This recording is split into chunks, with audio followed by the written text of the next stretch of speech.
The nature of law. Section objectives. 1. We will define business law. 2. We will relate the functional areas of business to the relevant areas of business law. 3. We will call the purposes of law. 4.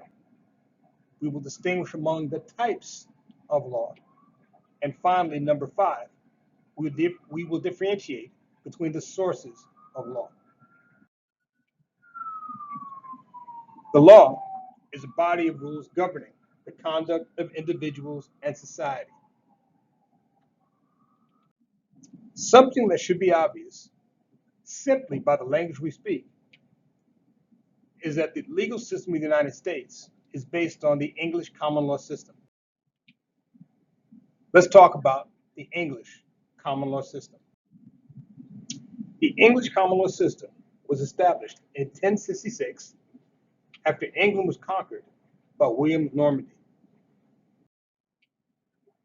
After his conquest, William dispatched his vassals to determine the value of his new territories. They had not only assessed the obvious things like farms, forests, mines, and factories, but also transactions, because they were taxed and served as an additional source of revenue. All records of transactions, disputes arising from transactions, and their resolutions were gathered and turned over to the king's scholars for review. Upon examination, the scholars noticed a trend emerging. More often than not all the time, when the same or similar dispute came before a judge, it was decided in the same way, irrespective of the location. The scholars determined that it was more efficient to standardize the manner in which cases were tried. As a result, the English system unified its local courts in 1066. Under the unification, judges referred to the principles applied in rendering judgments in earlier cases with the same or similar facts.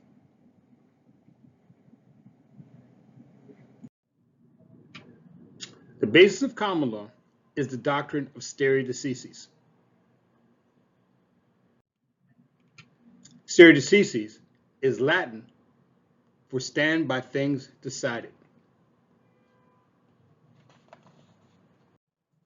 Now we're going to move from England to the United States. In the United States, the doctrine of stare decisis is referred to as a precedent. There are two types of precedents. The first is a controlling precedent. A controlling precedent is one that must be followed. A precedent is controlling if the current case occurred in the same jurisdiction as the earlier or original case. In the United States, a jurisdiction is a state.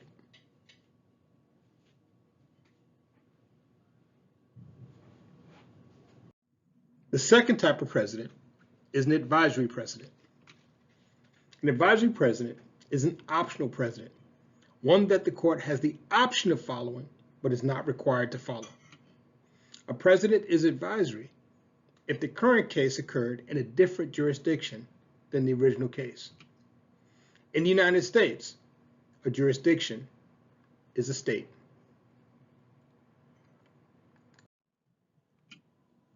The use of a precedent permits predictable, quick, and the fair resolution of cases. The doctrine of stare decisis is important because part of the function of law is to maintain stability. Without predictability and consistency in the application of rules, there would be no stability.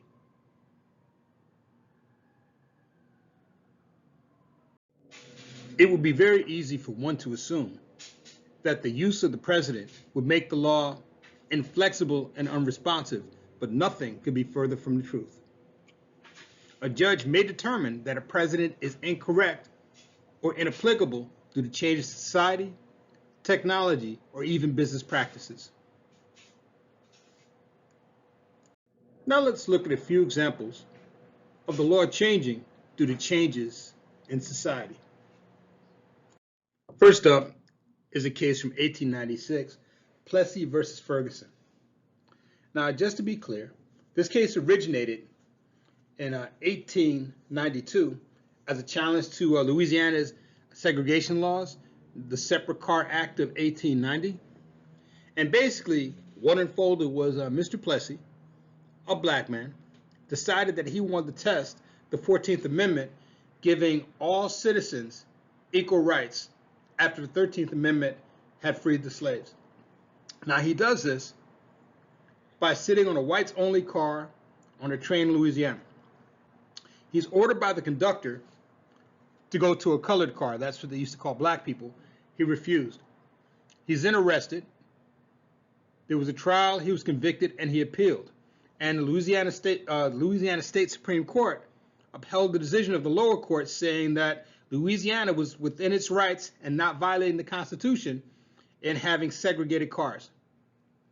He appeals to the Supreme Court, and the Supreme Court upheld the Louisiana decision, right, saying that as long as the races have equal accommodations, those accommodations can be separate. Now, this case was the beginning of segregation formalized nationally in the United States. The separate but equal laws came into play. Now, this was the norm until 58 years later, in 1954, we have a challenge to segregation in Brown versus Board of Education of Topeka, Kansas. Right? In this case, Olivia Brown was denied admission to a white school. Now, the NAACP represented her. Lead attorney was Thurgood Marshall, who you may remember became the first black justice on the United States Supreme Court, argued that not only was the segregation of public schools in violation of the 14th Amendment, the Equal Protection Clause, but also that they impacted negatively, not just on the black kids, but also the white kids. And most of you have probably heard about this case. And you remember not the scientific and sociological testimony that they presented, but the psychological testimony. Specifically, when they put the little black girl on a stand and the lawyer held up two dolls, a black doll and a white doll, and the lawyer asked the girl, which doll is good? And she said the white doll. Which doll is bad? She said the black doll. And he said, why? Well, the white doll was good because it was white, and the black doll was bad because it was black. After that testimony, the judges looked at this little black girl who had such hatred for herself because of the system, and they began to tear. And they ruled that segregation had to be ended with all deliberate speed. They ruled directly against Plessy. Why? It wasn't that black people didn't have black things and white people didn't have white things. It's that the needs of society had changed. And I want you to think about this. Going back to Plessy versus Ferguson, 1896, what was the country still coming out of? I know you got this right. The Reconstruction era after the Civil War. And if you remember the Civil War, right, this is when the southern states seceded from the Union on the basis of slavery, because slaves were property and their economies were based on the cheap, free labor. Well, Civil War comes, the North wins, slavery is abolished, and then northern business interests moved into the South.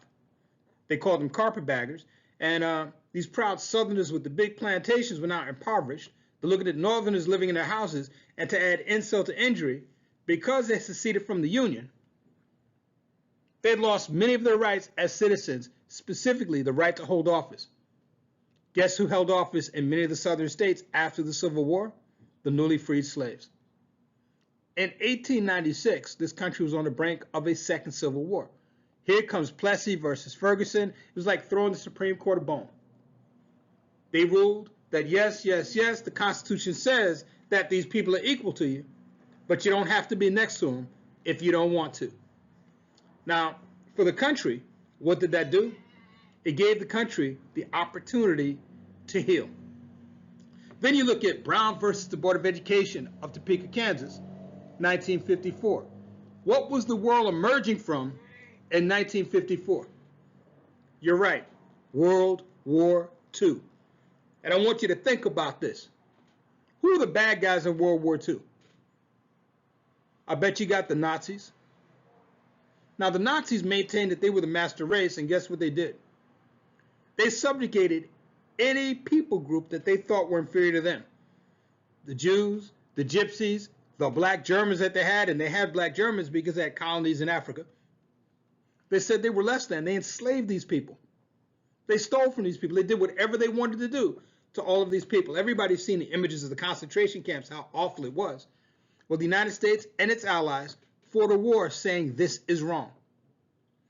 And the United States and its allies won this war. Now, because the war took place primarily in Europe, the infrastructure of Europe was decimated. The United States was virtually untouched. The United States emerges as leader of the free world. Now, here's the thing. The country fought a war saying segregation was wrong, yet we practice it here. Because we were now the leader of the free world, we had to practice what we preached.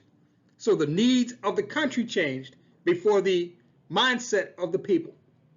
So what was good law becomes bad law because it needed to for the country to move forward in its place of leadership.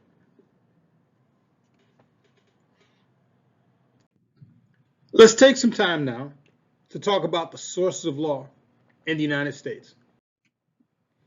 Now, the first source of law in the United States, everybody should know, is the United States Constitution.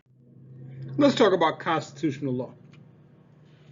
The federal Constitution is a general document that establishes our form of government and distributes power among the branches of government.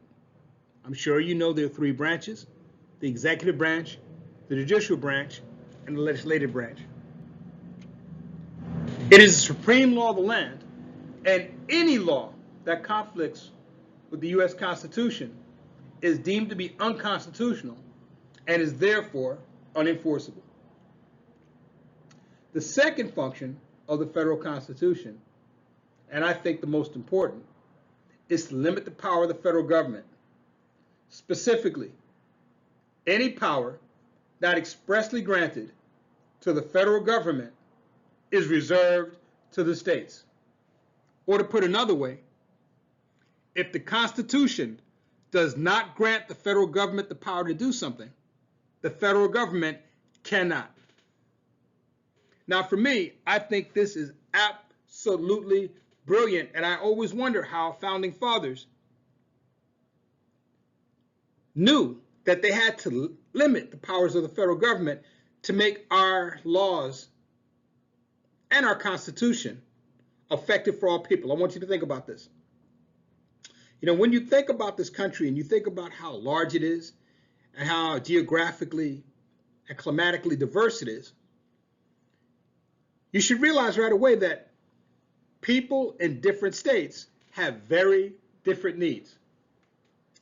The people in Florida, their day-to-day needs are going to be very, very different than the day-to-day needs of the people in Maine, whose needs will be very different than the needs of the people in Arizona, whose needs will be very different than the people in Washington State, just because the terrain and climates are so different. So if you had a strong central government that decided everything for everyone,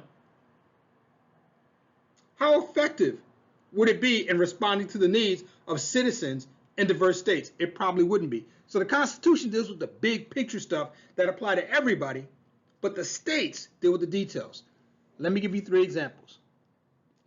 Marriage, cars, and guns. What does the U.S. Constitution, federal law, state about marriage? Simply states that you have the right to get married. What do states determine? States determine the when and the who. Now, the when is generally states set a minimum age that one can get married. In fact, they have 2 minimum ages that one can get married. A minimum age that you can get married without the consent of your parents, and a minimum age that you can get married with the consent of your parents. That's the first thing. Now, the second is the who. I bet you didn't know this, but in the majority of states, not all, you are not allowed to marry a first cousin. There's some states that don't have this prohibition, but in the majority of states, it says, well, you can marry anybody except for a close family member. Your mother, your father, your sister, your brother, or first cousin. That's how far it extends, right? You can marry second cousins in most states, but you can't marry first cousins. So the law tells you when you can get married and who you can marry. Now, I know you're saying, well, what's the big deal about when you can get married? Well, the big deal is this. Marriage affects the economies of states. As a general rule, states that have an agricultural-based economies allow you to get married younger. Why? Because if you live on a farm and you're a farmer, where do you get your employees? You make them. How do you make them? You get married, you get your spouse pregnant, and you start having kids as fast as possible. The idea being, the more people you have working on your farm, the more profitable the farm can be, right? So you think about this. In many of the agricultural-based states with agricultural-based economies, until fairly recently, the age to get married without your parents' consent was 13. Now, in most of those states, it's moved up to 15, but it used to be 13. Why? Because generally speaking, that's when a young lady biologically can start having kids. Now, you think about this. Generally speaking, it's safe for women to have children up until 35 without potential complications. So from 13 to 35, how many children could you have? Well, you could have 22 kids, one child a year. And you think about this. If you have 22 children, you have a father and a mother, you got 24 people working on a farm. Is 24 people working on a farm more efficient than 4 people working on a farm? The answer is yes. Now, you look at states with industrial-based economies, right? They've always had the age a bit higher. So generally, it's 18 years old to get married without the consent of your parents. Now, I know you're saying that's not much higher. 13 to 18, that's 5 years. 5 years is 5 fewer kids. Why? Because in industrial-based economies, they don't encourage big families. Why? People are not working the land. People are working in factories. And here's the thing about a factory. First, it requires a certain amount of education and a certain amount of manual dexterity to be effective working in a factory. Now, here's the thing. Where are most of us educated? Public school. Who pays for the schools? The states. So what does this mean? This means that you're taking from the state before you get back to the state. Now, you look at somebody on a farm. If you have a 3-year-old on the farm, can the 3-year-old contribute? The answer is going to be yes. You give the 3-year-old a bucket with some grain in it, say, go feed the chickens. That's something you don't have to do. Conversely, if you look at a factory, practically, not legally, how young could somebody be to work in a factory effectively? It's probably 7, 8 years old. Now, here's the thing. That's 4 years you're taking from the state before you're giving back to the state. Whereas in the agriculture-based economy, you're giving to the state before you take, so it's good for them. Now, the next one was what? Cars, cars, cars. Once again, the state says who can drive and when they can drive. And if you go to these agriculture-based states, people can drive at a younger age than they can in an industrial-based state. Now, you think about this. You go to North Carolina, South Carolina, Alabama. Generally speaking, you get your driver's license at 15. You come to a state like New York, California, Illinois, it's 18. Why? Because it's factories. On a farm, you need to operate vehicles to contribute to the farm. The sooner you can drive a truck, the sooner you can bring the crops to market. The sooner you can drive, the sooner you can drive a tractor to work the fields.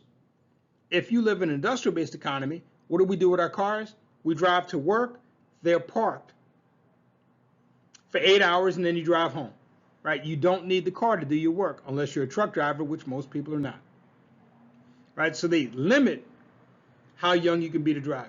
Another thing, have you ever noticed that states that are heavily industrial, have more cities and most people live in cities. And the thing about a city is, a city tends not to have a lot of space to park cars and other things. So you want to limit the number of vehicles you have.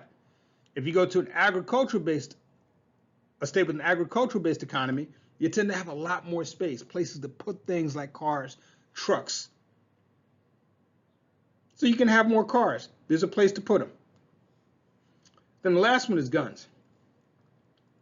Have you noticed, as a general rule, it's much easier to get a gun in a state with an agriculture-based economy than one with an industrial-based economy? And once again, it comes down to the needs of the people. In an agriculture-based economy, you need guns for a few things. First might be feeding your family, because if you got 24 people to feed, even if you got a great big farm, you cannot slaughter your animals on a regular basis to feed that many people, or you won't have any animals to make money from. Second is protecting your property from vermin. Now, what's vermin? Vermin will be, of course, birds eating your crops, but things like deers and rabbits also. One of the things that you guys have to remember is when a farmer plants a field, it costs quite a bit of money to buy the seed, the fertilizer, right? And, if you translate time to dollars, right? These folks work 16, 17 hours a day from Can't-see to Can't-see to get their crops in place. And then when the crops start to grow, a herd of deer comes in, the deer might wipe them out. It might cost them $50,000, so they need the firearms to protect their property. And then finally, yes, you have the whole self-defense issue, right? If you live in a farming community and you're the furthest farm out, and let's say that each farm is 200 acres, you might be 150 miles from town square. If somebody's kicking your door down and you dial 911, say, help, there's somebody trying to kill me. Yes, the dispatch will say, hold on, sir, we'll be right there. And it takes them 3 hours to get there, right? You have to be able to protect yourself. Conversely, in an industrial-based economy, generally, we don't hunt for food because we don't have anywhere to hunt. Generally, we don't have crops to protect because we're not planting crops unless we're planting them on our terrace in our backyard. And third, the self-defense piece, well, here's the thing. Think about New York City. If you dial 911 and you say somebody's trying to kill you, the cops are usually there in 2 minutes or less. Now, if it's a non-essential or non-critical emergency, they say, are you safe? We'll be there as soon as we can. It might take 2 hours. But if it's a matter of life and death, they get there pretty quick. So we really don't need anything to defend ourselves on a regular basis. And then finally, has to do with density also. If you live on a farm and you're 200 acres from your nearest neighbor, if you shoot somebody and you miss them, your neighbor's 10 miles away. What are the odds you're going to hit him? Somewhere between slim and none. If you live in New York City and you pull out your gun and you shoot somebody and you miss, and most people miss, where does the bullet go? Might go through the wall, and Miss Johnson, who's there making dinner, gets shot in the head because you were shooting at an assailant that you missed. It's too dangerous. Now, why do I give these examples? Because these are things that local governments know that the federal government would not, and that's why these things are in the control of local governments.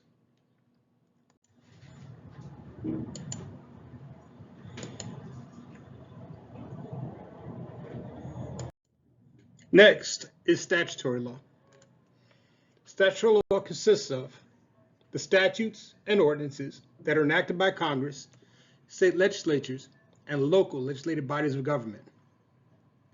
Where constitutional law is big picture law, statutory law is detail law.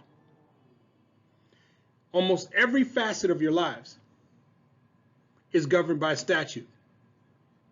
The reason why you get paid overtime if you work more than 40 hours a week is because there's a statute that requires it.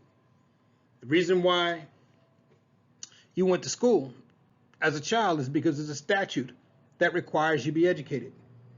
And if you drive, that sign on the side of the road that tells you how fast to go, that is also a statute establishing a speed limit. Now, the next source of law is administrative law. Administrative law consists of the rules, orders, and decisions of administrative agencies. An administrative agency is a governmental agency created to oversee a specific industry. My favorite example is the FDA, the Food and Drug Administration. Federal agencies are created by Congress through enabling legislation which specifies the powers of the agency. Powers generally include rulemaking, investigation and enforcement, and adjudication. Now, I'm going to go back to my favorite example, the FDA, the Food and Drug Administration. As you can tell by the name, it is a federal administrative agency that oversees two specific industries, the pharmaceutical industry and the food industry, or more specifically, the food processing industry. Now, what does the FDA do for us? Well, first, let's talk about pharmaceutical companies for a second. It specifies the requirements for bringing a drug to market. Specifically, if a pharmaceutical company is working on a new drug, the FDA specifies what form the testing must take, how long the sample size must be, and how long the drug has to be tried before they can bring it to market. Additionally, the FDA requires that anytime a pharmaceutical company brings a new drug to market, it also has to list all of the possible side effects, however unlikely they are to occur. Right? That's the reason why if you've seen any TV commercials advertising drugs, after it tells you all the great things that the drug does for you, it also tells you what could possibly happen should something go wrong. Now, when we look at the food side, okay,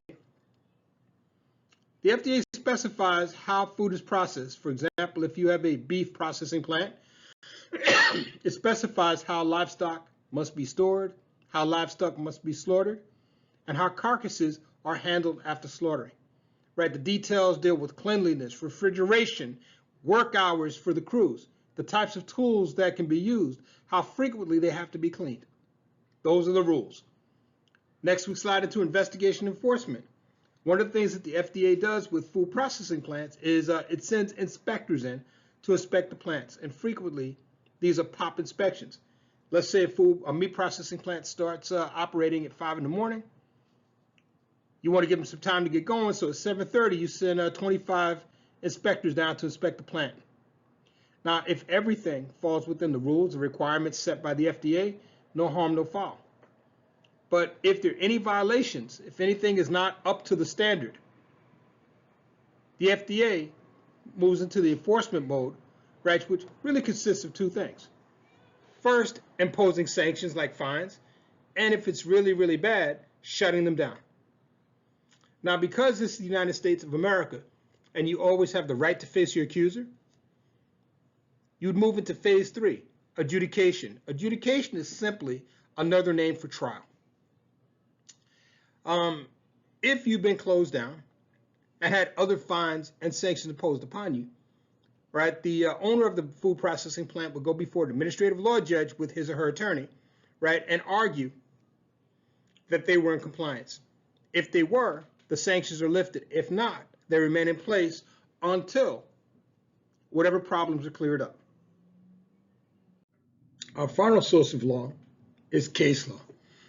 Now, this is very easy because the term case law refers to law that comes from decisions made by judges in previous cases. Case law is common law. Common law is case law. Now, I'm not going to beat you up with this one because we already talked about it when we talked about the doctrine of stare decisis. Every time a court hears and decides a case, their decision becomes the law, i.e., case law. Now we move on to the classification of law. We start off with national law. National law refers to the law of a particular nation. National law is only enforceable in the nation of its origin and its territories. Now, to be real clear on this, national law refers to like the laws of the United States, for example. The laws of the United States are only enforceable in the United States and in the territories of the United States. The laws of Canada are only enforceable in Canada and in the territories of Canada. The laws of France are only enforceable in France and the territories of France. So from a practical application, what does this mean? This means that if you're an American citizen and you happen to be in France, American law means absolutely nothing, because the law that controls is the law where you are. So if something is legal in the United States and you're an American citizen, and let's say you happen to be in Vietnam, right? You're smoking a joint, been decriminalized in most states here, no harm, no foul. In Vietnam, it's a serious offense. You go to prison. Your defense cannot be, I'm an American. International law consists of the body of written and unwritten laws that are observed by independent nations and govern the acts of individuals and governments. Sources of international law include treaties such as the United Nations 1980 Convention on Contracts for the International Sale of Goods. Now, a word about treaties. There are basically two types of treaties. You have bilateral treaties, meaning that there are only two signatories to a treaty, and you have multilateral treaties, meaning that there are three or more signatories to the treaty. Now, just to be clear, a treaty is an agreement between two or more countries to do or refrain from doing something that they have a legal right to do. Now, other sources, in addition to treaties, include international organizations and conferences, such as the United Nations, which adopts resolutions, declarations, and other types of standards that often require a particular behavior of a member nation.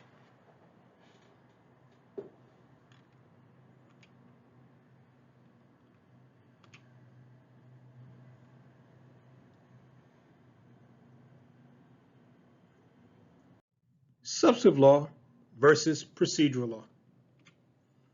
Substantive law is the part of law which creates, defines, and regulates the rights and duties of the parties. Another way of looking at substantive law is that substantive law is what the law actually states, no more, no less. For example, murder in the first degree is the intentional killing of a living human being with a forethought and malice, with premeditation and intent. That's what the law states. Murder in the first degree is homicide. However, not every homicide is murder in the first degree. If you commit a homicide for which there was no forethought, no premeditation, it wouldn't be murder in the first degree.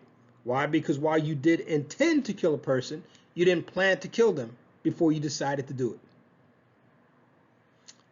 If you're driving down a road and your brake malfunctions and you lose control of your car and you run over 5 people, killing them dead, is that homicide? It is. Is it murder in the first degree? It is not, unless you intended to kill them in advance. Right now, let's say you've been working on your car and you forgot to connect the brake line properly. That perhaps would be a criminally negligent homicide because you failed to do something that you should have done, but it's not murder in the first degree. And the reason why this distinction is so important is because different crimes have different punishments.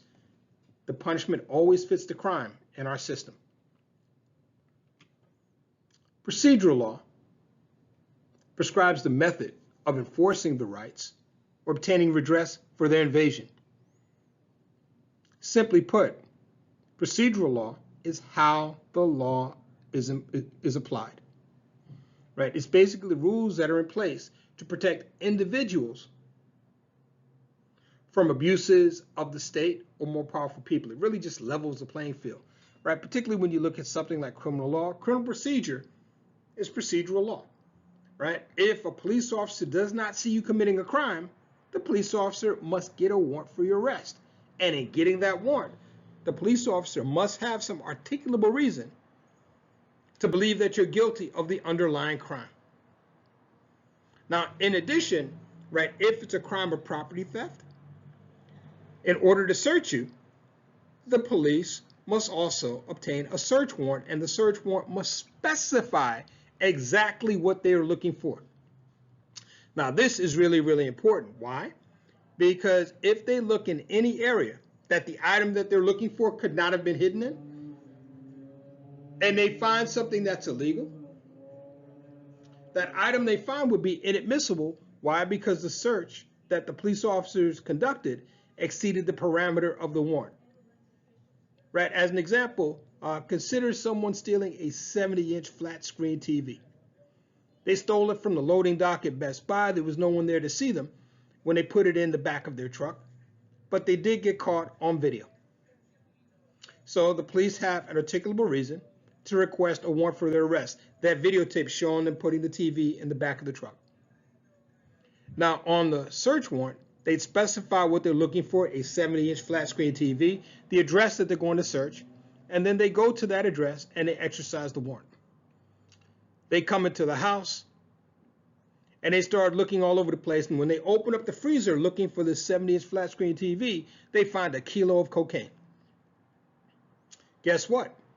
That cocaine would not be admissible as evidence against the alleged offender because it exceeded the parameters of the warrant. Could you fit a 70-inch flat screen TV in a freezer? I don't think so. But let's say our intrepid criminal was not that bright, so he got home and the first thing he did was mount that 70-inch TV on their wall. So the cops take the TV off the wall, take it into evidence. They take the criminal down to the station house for questioning. Now, procedural law says before they start to ask any questions, they have to read this person their rights. We call this the Miranda warning. You have the right to remain silent. Anything you say can and will be used against you in a court of law.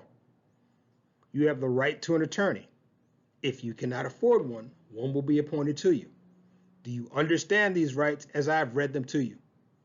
This is a requirement of procedural law, not a suggestion. The cops must read your rights before they begin to question you. Now, once they say, do you understand your rights as I've given them to you? And you say, yes, I do, but I want to talk. That's fine. Anything you say, they can take down. But if you exercise your right to counsel, you say, I want my lawyer, they must stop questioning you at that moment, and they cannot ask you another question unless a lawyer is present. That's procedural law. So you've exercised your right for counsel. You've got your lawyer sitting at the table with you. And the cops start to ask you questions, and on the advice of counsel, you answer those questions. They give your answers to the prosecutor. They decide they have enough to arraign you. Right? Procedural law says that at the arraignment, you must be read the charges against you and being offered the opportunity to plead guilty or not guilty. Right? Why? Because with procedural law, you have to know what you're being charged with so you know what you need to defend against if a defense is possible. So they've read the charges to you, you pled not guilty, right? So now you have a trial. Right? Procedural law says at trial, first you have the right to counsel. Second, the trial must be in front of an impartial magistrate, an impartial judge. And most importantly, you have the right to face your accusers, and you have the right to a trial before a jury of your peers. This is all procedural law. And the beautiful thing about it is exactly the same for everyone.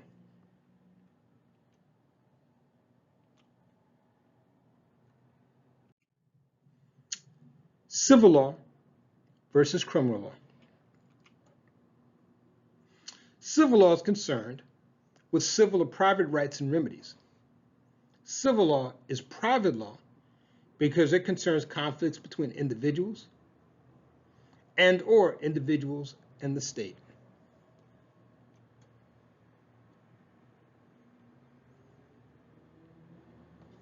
Criminal law is law which, for the purpose of preventing harm to society, first declares what conduct is criminal, and second, prescribes the punishment to be imposed for such conduct. Criminal law is public law because only the state can determine what a crime is, and only the state can determine what the punishment for committing a crime should be. Now, as a general rule, civil law is based on case law, whereas criminal law is based on statutory law. Now, this should be obvious when you hear the phrase, only the state can say what a crime is, and only the state can prescribe the punishment for committing a crime, right? By state, we mean government. By government, we mean the legislature, not the judiciary.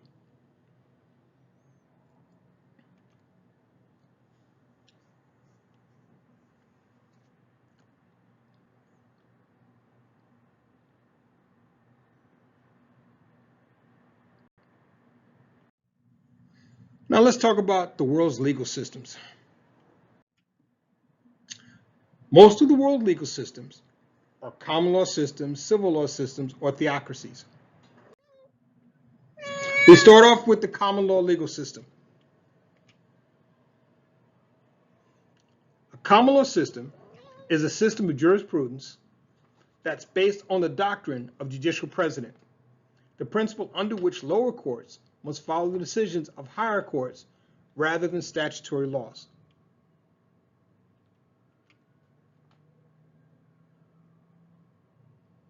The common law system was established in England. Countries that follow the common law system are Great Britain and the former colonies of Great Britain, such as the United States and most of Canada.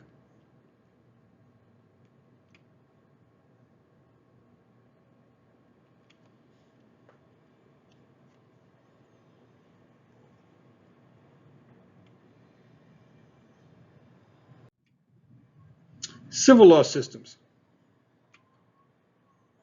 Civil law systems grew out of the legal systems of the Roman Empire. In a civil law system, the primary source of law are statutes. The doctrine of stare decisis does not apply.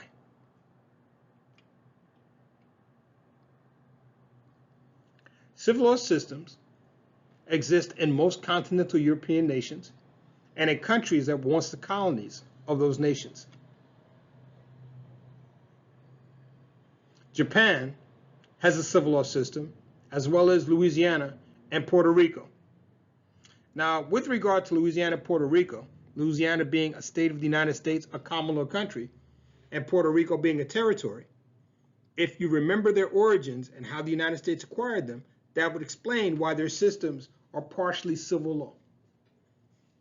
Louisiana was bought from France, a continental European country, and Puerto Rico was acquired during the Spanish-American War from Spain, another continental European country, right? So their legal systems were in place before the United States took possession.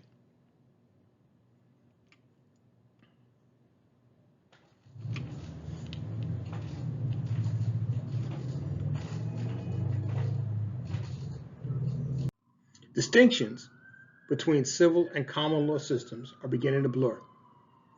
Case law precedents are widely followed by civil law courts, and in common law courts, statutes and administrative rules are of increasing importance in common law systems. Theocracies. A theocracy is a form of government based on religious law, led by officials who are regarded as divinely guided.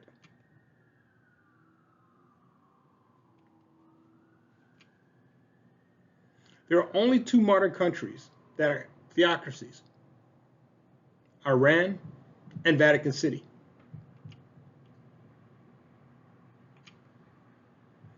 Several other countries are also considered theocracies, but not officially organized as such. For example, Yemen, Afghanistan, Saudi Arabia, Oman, Somalia, as well as Sudan and Mauritania are all Islamic states, but they are not led by religious leaders. They tend to have presidents or kings.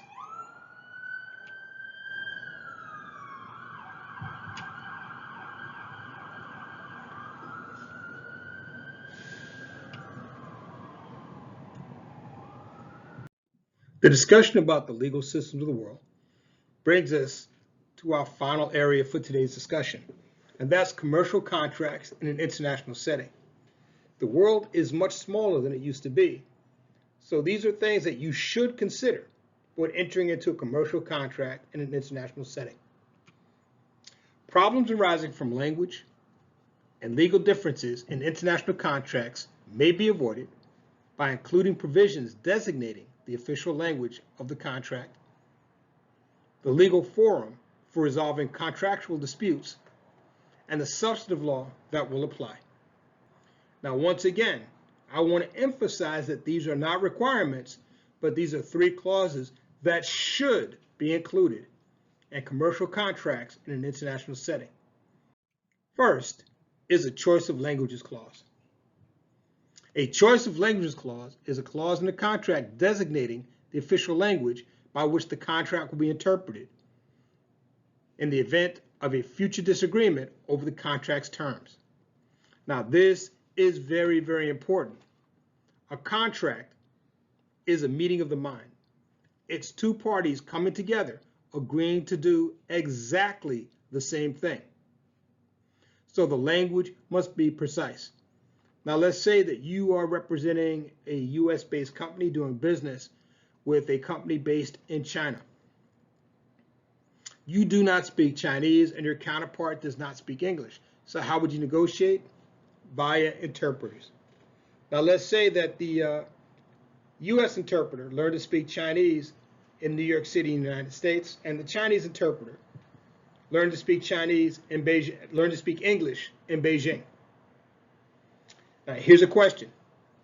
Is there a possibility that there could be some misunderstanding in the translations? The answer is definitely yes. How do you avoid that?